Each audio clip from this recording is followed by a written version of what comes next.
E aí, Dev, tudo bem contigo? Eu tô bom. E nesse vídeo a gente vai implementar algumas melhorias no jogo. Eu vou estar mostrando aí para vocês na tela enquanto eu tô falando aqui. Mas então a gente vai adicionar partículas quando as caixas caírem no chão, né? Também vamos colocar um efeito de câmera tremendo quando uma caixa atingir o nosso player. E se tu ainda não viu os episódios anteriores da série, eu vou deixar os links todos na descrição. E também o vídeo de tutorial de C# e lógica de programação. Lembrando que os membros dev do canal vão poder fazer o download desse projeto aqui, beleza? Então se tu quiser saber mais sobre o clube do canal, é só clicar aqui no botão embaixo, seja membro, para conferir quais são os benefícios. Bom, e primeiro de tudo a gente vai criar as partículas para as caixas caindo do céu. E como a gente já criou no vídeo anterior aqui o Player Death Effect, a gente pode reutilizar essas mesmas partículas. Então vamos deixar aqui no looping, só para a gente conseguir visualizar melhor. Primeiro de tudo, a gente vai trocar o material. Então a gente vai descer aqui em Render. Em Material, nós vamos utilizar o mesmo material da nossa caixa. Uma coisa que a gente já pode fazer agora é deletar esse hazard antigo aqui, que a gente nem utiliza mais ele. Então a gente clica aqui no Prefab, dá um Delete. Deletar daqui também. E o que a gente está utilizando é esse aqui, o Crate. Então se a gente vir aqui em Crate, clicar aqui, nós vamos ver o que está no nosso Platformer Pack aqui, no objeto, Crate. E a gente tem dois materiais aqui, Brown e Dark Brown. Então o que a gente pode fazer é vir aqui no nosso novo efeito, que eu vou chamar de Crate Breaking Effect. Então vou renomear aqui. A gente vai descer em Render de novo, né? E arrastar aqui o Brown para onde está Player. Então pode ver que agora está marronzinho da mesma cor da nossa caixa. Outra coisa que eu quero fazer é diminuir a força e a vida. Então o Start Lifetime, né? Que vai ser entre 3 e 5 segundos. Para as caixas eu vou deixar entre 3 e 4. E o Start Speed, eu quero que a explosão seja um pouco menor. Vou colocar 3 aqui. Então de 0 a 3. Então essa explosão aqui não vai ir muito longe, até porque várias caixas vão cair ao mesmo tempo, eu não quero também que se espalhe demais. Mas isso é por tua conta, se tu quiser alterar aqui não tem problema, tá? Fica do que tu achar melhor pro teu jogo. Start Size eu vou trocar aqui para 0.2 também, diminuir um pouco. 0.25 talvez. Beleza, eu acho que tá bom, acho que a gente não precisa mexer em mais nada. Então o que a gente pode fazer agora, aqui a gente vai poder mudar para 4, porque a vida máxima aqui é 4 agora, né? Então a gente arrasta esse objeto modificado aqui que a gente criou para a pasta Prefabs. Deixa eu apertar ESC aqui para cancelar esse movimento. Diminuir isso aqui, Prefabs também. Arrastamos de novo para a pasta Prefabs. E agora o Unity vai perguntar se a gente quer criar um novo prefab original, né, clicando aqui. Então vai ser um prefab totalmente independente daquele que a gente criou no vídeo passado. Ou a gente pode também aqui criar um prefab variant, que seria como se fosse uma herança. Então esse novo prefab estaria herdando daquele prefab anterior. Então se a gente fizer algumas mudanças no prefab anterior, do player, né, ele vai afetar esse aqui. Então eu vou criar um original, que é para, se a gente fizer alguma mudança aqui depois, ele não afetar esse Crate Breaking Effect aqui, beleza? A gente pode falar mais sobre prefabs em algum outro vídeo, se vocês tiverem dúvidas. Mas agora que a gente criou, nós podemos deletar ele daqui. E agora a gente vai no nosso script do Hazard, esse aqui. Abrimos ele no Visual Studio. Vamos criar aqui um campo público, né? Particle System, que nem a gente criou para o player. Chamar de Breaking Effect.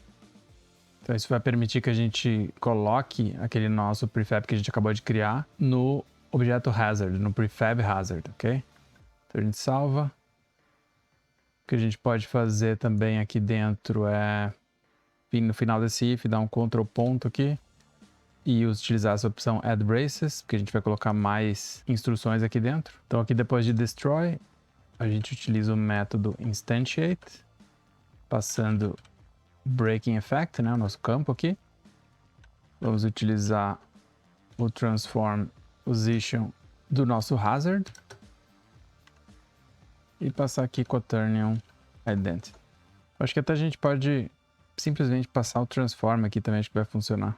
Se a gente utilizar o Ctrl Shift espaço aqui, nós vamos ver que existe essa opção. Então vamos passar esse aqui e ver o que acontece. Provavelmente ele já vai passar um Quaternion Identity para nós. Então agora vamos salvar, voltar no Unity, esperar compilar. A gente clica no Crate, que é o prefab da caixa, né? Procuramos aqui o script, tá aqui ele está pedindo um Breaking Effect. A gente arrasta o Crate Breaking Effect para cá. E a princípio já deve estar funcionando, vamos testar. Não está funcionando. Vamos olhar no script de novo. Por algum motivo, se a gente passar só o transform aqui, ele não vai funcionar. Então, vamos botar de volta ali. Esperar compilar, executar. E vamos ver se funciona agora. Tá, agora está funcionando. Eu acho que de repente essas partículas aqui poderiam viver um pouco menos, né? Tá muita partícula aqui. Vai ficar uma bagunça isso aqui. Então, vamos voltar aqui no nosso Crate Breaking Effect. A gente pode colocar o lifetime entre 1 e 2.5 de repente. Entre 1 segundo e 2 segundos e meio. Vamos ver o que vai acontecer.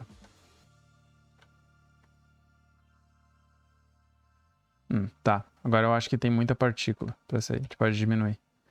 Então nós voltamos aqui no Create Breaking Effect, em Emission, nós vamos trocar aqui o Burst para de repente 25.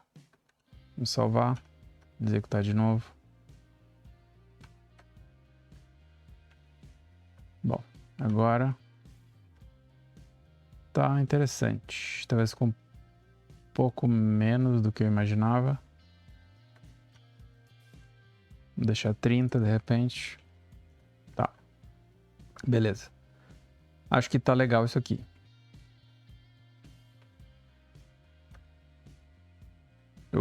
Tá difícil. Mas é isso aí, então o jogo agora ficou um pouco mais legal, né? Se tu tá curtindo o vídeo, não esquece de arrebentar o botão do like, beleza? Então a próxima coisa que a gente vai fazer agora é adicionar um pacote chamado Cinemachine. Então para isso a gente vai clicar aqui em Window e Package Manager. Depois que carregar aqui, nós vamos vir em Packages aqui em cima e escolher Unity Registry. E aqui nós vamos buscar por Cinemachine. Beleza? Tá aqui o pacote. Nós vamos clicar em instalar. Talvez apareça aí para ti download. Aí tu clica primeiro em download, espera baixar e depois em install. E com o Cinemachine a gente vai poder criar câmeras virtuais. E ele também tem diversas funcionalidades que vai permitir, por exemplo, que a câmera siga o nosso player, né? Sem que a gente tenha que programar, que criar código C#, né? Então agora a gente pode fechar. Então o Cinemachine possui diversas câmeras aqui que a gente pode utilizar para facilitar a nossa vida, né? E a gente vai simplesmente criar uma câmera virtual, essa aqui, Virtual Camera. Vou arrastar aqui perto da nossa Main Camera. Quando a gente adicionou essa Virtual Camera, aqui na nossa Main Camera, ele adicionou esse componente aqui, Cinemachine Brain, que vai fazer a mesclagem de câmeras virtuais. A gente vai criar uma câmera virtual extra também, que é para quando a gente morrer, eu vou dar um zoom na tela. Vai ser bem legal esse efeito. Então essa primeira câmera eu vou chamá-la de Main VCam, de Main Virtual Camera. A gente tem que vir aqui nas opções dela, nas propriedades, e setar o player como follow, ou seja, essa câmera vai seguir o player, tá? A gente arrasta para cá. Então, com essa opção aqui, a câmera já vai seguir o player, tá? Existe essa outra opção que é Look At, que vai fazer a câmera se rotacionar olhando para o player, né? A gente não precisa disso, porque a gente só vai seguir de um lado para o outro, né? Então aqui em Aim, eu vou escolher Do Nothing, então não fazer nada. Então vamos testar para ver o que acontece, tá? Salvar, dar um Ctrl P.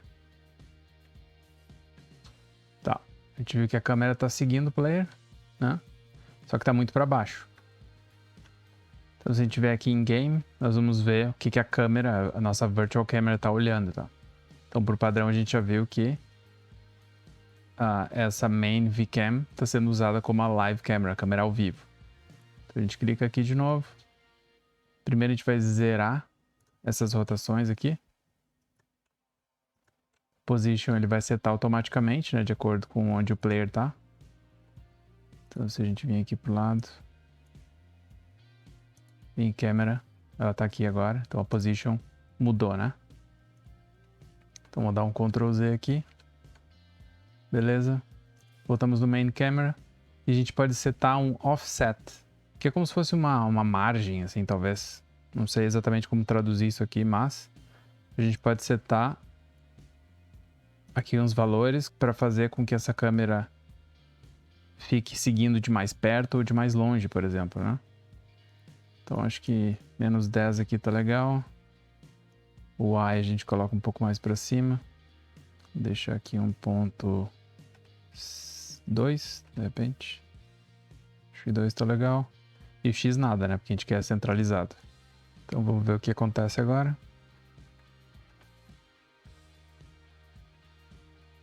Então tá seguindo, né? Isso aqui vai ser muito bom para quando a gente quiser colocar o nosso jogo em formato de mobile, né? Celular. E aí a câmera vai estar sempre seguindo o nosso jogador. E a gente pode ver também que o score aqui em cima ele tá parado, né? Isso porque a gente fez o score ser um objeto 3D. A gente já vai mudar isso aí daqui a pouco. Então vamos parar aqui o jogo. E uma outra opção que a gente pode mexer aqui é esse XYZ aqui, Damping. E a gente pode pensar no Damping como o tempo que vai levar para a câmera alcançar o nosso jogador. Então como aqui a gente só tá se movendo no eixo X, né, que é esse vermelho aqui, de um lado para o outro, para a esquerda e para a direita. Então se a gente aumentar aqui o Damping para 12, por exemplo, vamos jogar. Então agora a câmera ela vai levar um pouco mais de tempo até buscar o jogador, tá vendo? Ela tá indo devagarinho, né? E agora que ela tá chegando perto aqui. Então esse é o Damping. Que pro X eu vou colocar aqui 3 de repente. E uma coisa que eu notei é que quando a caixa tá girando, o player tá girando, a nossa câmera tá indo um pouquinho para cima. Ela dá uns pulinhos, mais ou menos, né? Então se a gente colocar aqui o Y Damping para 20, a gente não vai mais perceber esse pulinho, porque quando a câmera tentar buscar a altura do player, ele já vai ter descido de novo. Então não vai ser tão perceptível. E agora eu quero fazer a câmera tremer quando o nosso player morrer. Então para isso nós vamos vir aqui na nossa main VCam, nossa câmera virtual principal. Em Extensions, nós vamos adicionar uma extension chamada CineMachine Impulse Listener. Então esse componente aqui, ele vai ficar escutando, né? Ele está listening, está escutando por um impulso. E quando esse impulso acontecer, ele vai, no caso, vibrar a tela, né? Tremer a tela. A gente pode deixar tudo como padrão. E agora, no nosso player, nós vamos adicionar um novo componente. A gente vai vir aqui em Add Component e nós podemos pesquisar por Impulse. E nós vamos adicionar um CineMachine Impulse Source. Então é uma fonte de impulso. E o principal aqui, tá, para nós, é criar um Raw Signal, que é a configuração da nossa câmera tremendo. Então nós podemos clicar aqui nessa engrenagem e criar um New Noise Settings. Vamos colocar aqui na pasta Assets mesmo, ou você pode criar uma outra pastinha aí também. E eu vou chamar de Camera Shake. O resto a gente pode deixar aqui como padrão. A gente vai vir no nosso projeto, Camera Shake. E aqui na posição X, nós precisamos adicionar um componente, que é a frequência e a amplitude da tremedeira no eixo X. Então eu vou colocar aqui, por exemplo, uma frequência de 5 e uma amplitude de 1, por exemplo. Então dá para ver que ele vai tremer mais ou menos assim, como está aqui, né? Posição Y, que é para cima e para baixo, eu vou tremer um pouquinho mais, né? Para dar uma sensação de impacto de alguma coisa que caiu, né? Aqui nós vamos colocar uma frequência de 8, por exemplo, e uma amplitude de 2. E no Z, a gente pode colocar de repente uma frequência de 5 de novo, uma amplitude de 0.5, tá? Então aqui a gente já tem mais ou menos como a câmera vai se comportar em todos os eixos quando a gente executar esse impulso. Bom, então agora a gente tem aqui o nosso player com o impulse source, né? A gente precisa então fazer o nosso script player gerar esse impulso. Aqui no nosso script player nós precisamos utilizar aqui a diretiva using e cinemachine para ter acesso aos membros desse namespace aqui. E tu pode ver que a gente não está conseguindo utilizar o cinemachine aqui mesmo, a gente já tendo adicionado ele no nosso projeto Unity. Então a gente vai voltar aqui no Unity. Esse problema está acontecendo porque existe alguma definição de assembly aqui no nosso projeto em algum lugar. Então o que a gente vai fazer para resolver isso é vir aqui na nossa pasta scripts, create assembly definition, chamar de assembly def mesmo. Nós vamos vir aqui em assembly definition references, clicar no maisinho, clicar nessa bolinha aqui e pesquisar cinemachine. E nós vamos escolher esse primeiro aqui, que é o com.unity.cinemachine. Dá 2 cliques, descer aqui embaixo em apply. Beleza? Agora se a gente voltar aqui no nosso código, vai sumir aqui. Talvez ele peça para te fazer um reload da solution aqui, é só clicar em reload.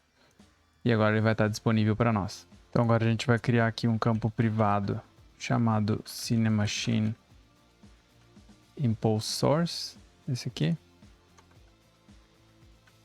E aqui embaixo nós vamos colocar cinemachine impulse source igual a get component cinemachine impulse source.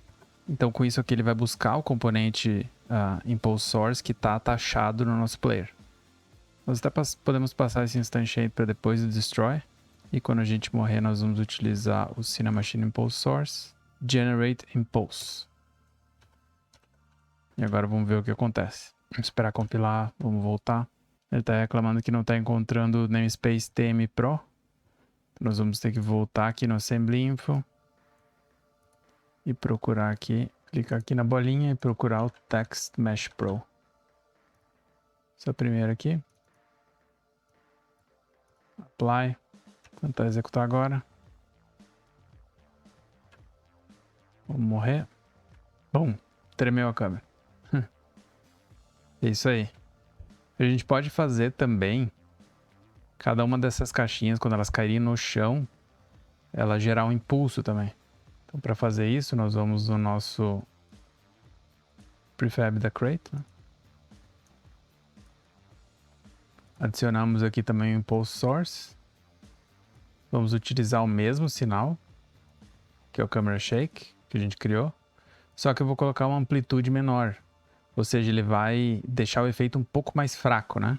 Então eu vou colocar aqui, por exemplo, 0.3. Então ele vai utilizar o mesmo sinal, só que vai deixar ele um pouco mais fraco. Mais ou menos 3 vezes mais fraco do que o normal. Agora aqui no nosso script a gente vai ter que fazer a mesma coisa, né? Vamos abrir o script. A gente pode até copiar esse código aqui.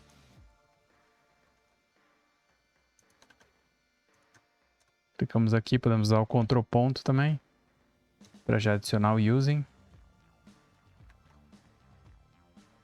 Copiamos esse código aqui também, colocamos, pode ser aqui no start. E agora aqui por último, cinemachine.generateImpulse. Vamos voltar para o Unity e ver o que vai acontecer agora. Está muito forte ainda. Então vamos voltar nosso crate, colocar uma amplitude de 0.1 de repente. A frequência pode ser menor também, por exemplo 0.5. Vamos ver o que vai acontecer agora.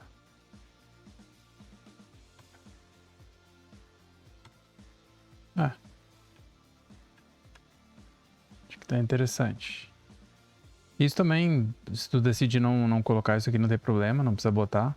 Se tu tá curtindo o vídeo, não esquece de arrebentar o botão do like, beleza? Uma coisa que eu quero fazer é voltar aqui no script. E aqui, se a gente utilizar o Ctrl Shift espaço, nós vamos ver que existem overloads aqui. Então nós podemos passar uma força, por exemplo. Então eu estava pensando, se a gente conseguir calcular a distância que a caixa está em relação ao nosso player, nós podemos fazer essa força ser um pouco maior, né? Então, se a gente quiser detectar a distância, nós podemos criar aqui uma variável distance igual. Nós vamos utilizar o vector3 ponto distance. Então, ele vai retornar a distância entre A e B, ou seja, 2 vector3.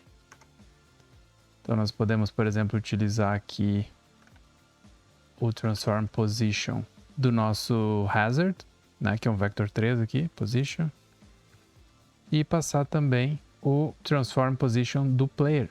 E para isso nós podemos criar um novo campo privado, chamar de player.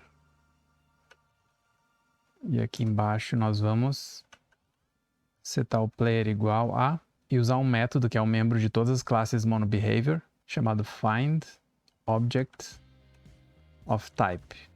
E aqui nós podemos passar player.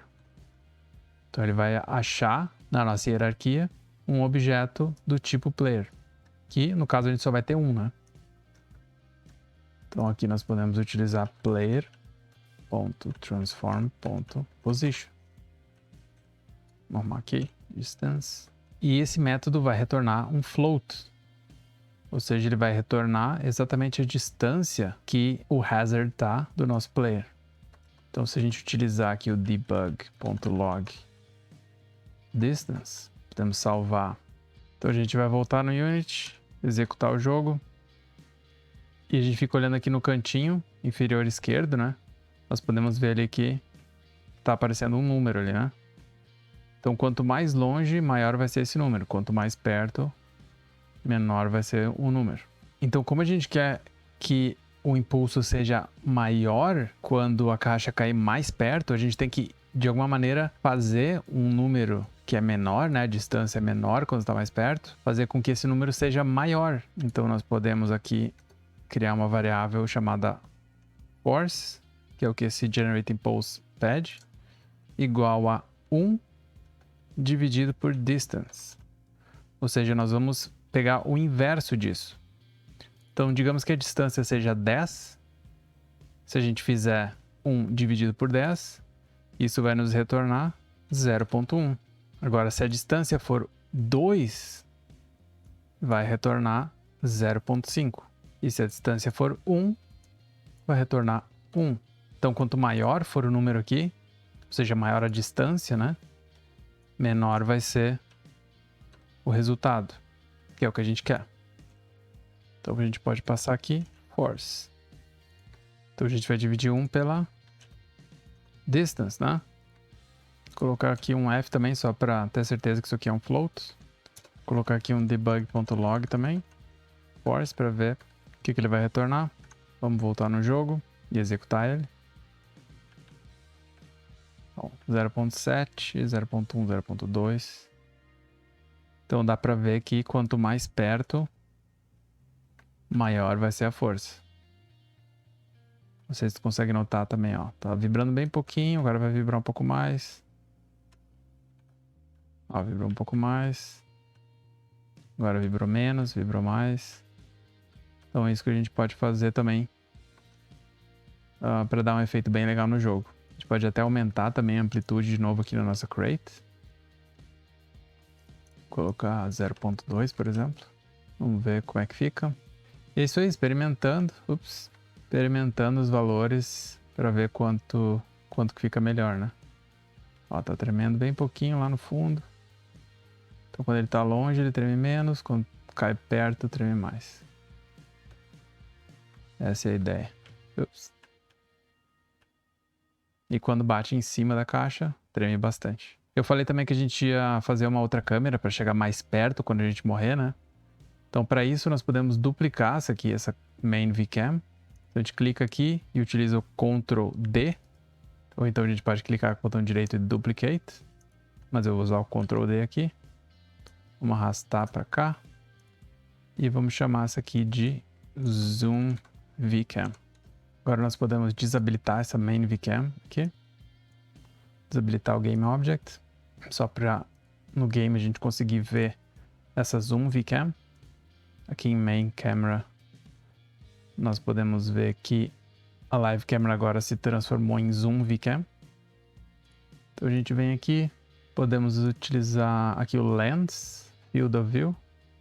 Então você diminui o Field of View. É como se a gente desse um zoom. Então acho que assim já tá bom. Vou habilitar de novo essa câmera aqui. E desabilitar o Zoom VCam. E agora no nosso Script Player, nós vamos precisar criar os campos aqui privados para as câmeras. Então, Cinemachine Virtual Camera, Main VCam e Zoom VCam. Se tu tá curtindo o vídeo, não esquece de arrebentar o botão do like, beleza? Na verdade, eu vou criar campos públicos. Então, vou colocar aqui, vou utilizar Alt e Shift e clicar e arrastar daqui para eu selecionar os dois ao mesmo tempo e chamar de Public, beleza? Mais um truquezinho do Visual Studio aqui, o Alt Shift e arrasta. Então a gente vai ter que selecionar pela interface do Unity as câmeras, setá-las aqui. E quando a gente morrer, nós vamos desabilitar a main VCam usando main VCam.GameObject.setActive false e a zoom VCam.GameObject.setActive true. Então nós vamos desabilitar a main VCam e habilitar a zoom VCam.